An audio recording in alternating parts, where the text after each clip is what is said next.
เพื่อไทยไล่จี้อนุทินสร้างบังเกอร์ชายแดนอีสานคุยรัฐบาลอิงอนุมัติงบแล้ว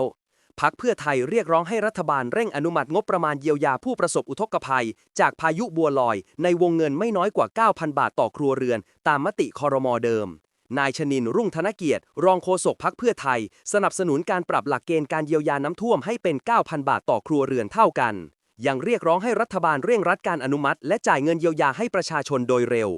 นอกจากนี้พรรคเพื่อไทยยังเน้นย้ำถึงความจำเป็นในการสร้างบังเกอร์และจุดหลบภัยในพื้นที่ชายแดนอีสานที่อนุมัติงบประมาณไปแล้ว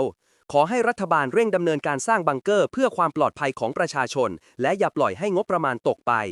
นายอนุทินชาญวีรกูลนายกรัฐมนตรีได้ประชุมคณะกรรมการอำนวยการและบริหารสถานการณ์ภัยพิบัติทางธรรมชาติเพื่อติดตามสถานการณ์น้ำท่วมและสั่งการให้เร่งช่วยเหลือและเยียวยาผู้ประสบภัย